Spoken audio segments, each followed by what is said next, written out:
Hello and welcome back to Tommy Football 2010. I'm Glenn Caruso, head football coach at the University of St. Thomas, and welcome to our very first installment of Monday Morning Quarterback. Today we're celebrating a very successful road trip as we went to Green Bay and beat St. Norbert's 40-7 in what was the home opener of their new stadium, which was a fantastic venue for college football.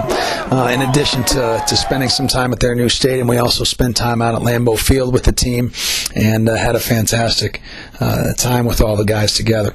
But obviously the highlight of the weekend was Saturday's game, and I thought our defense came out strong at the start, and they remained stalwart throughout the entire game. Some great performances led by leading tacklers Tommy Becker and Willie Barigi. Each had 8 tackles. On top of that, Willie had 2 sacks and 2.5 tackles for a loss, so very excited about that as well. Banner day for Brady Irvin, who had a wonderful performance. He had 2 interceptions, one which he returned all the way for a touchdown, and another timely pick later on in the game. And Zach Sturm added to the turnover total as well as he picked the ball off. But we played a lot of guys. We played 18 guys throughout the entire game, throughout 4 different personnel groupings, and I felt very good, not only with how they held what I thought was a very good quarterback in check, but they were also put in some pretty precarious situations because of some deficiencies on offense and special teams, and they were put on some short fields, and they held up very well, only allowing 7 points.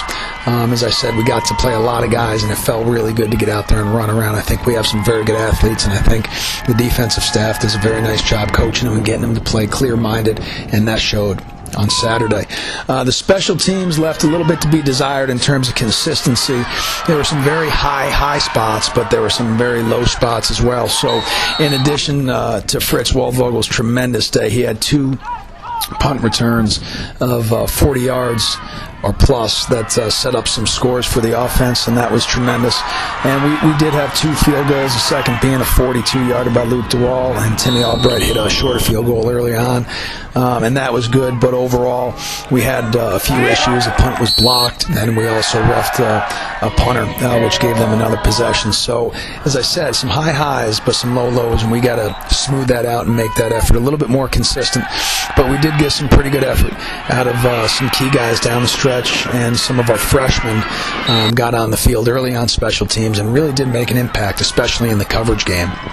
On offense, really didn't hit our stride on offense until probably second half. We came out, we scored on the first 2 possessions.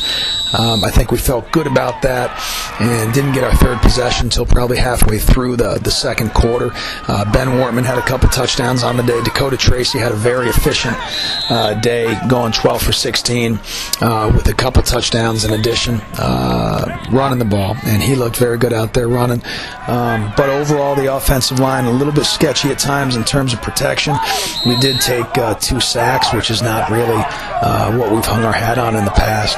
But we got a little bogged down in the second quarter and then picked it up once we made the halftime adjustments and ended up finishing the game. I think we went into halftime with 20 points, one of those being a defensive touchdown, and finished the game in the second half with another 20 points. So just need to work out some of those situations where we got some good field position, and instead of settling for field goals, we want to be able to obviously punch it in for touchdowns.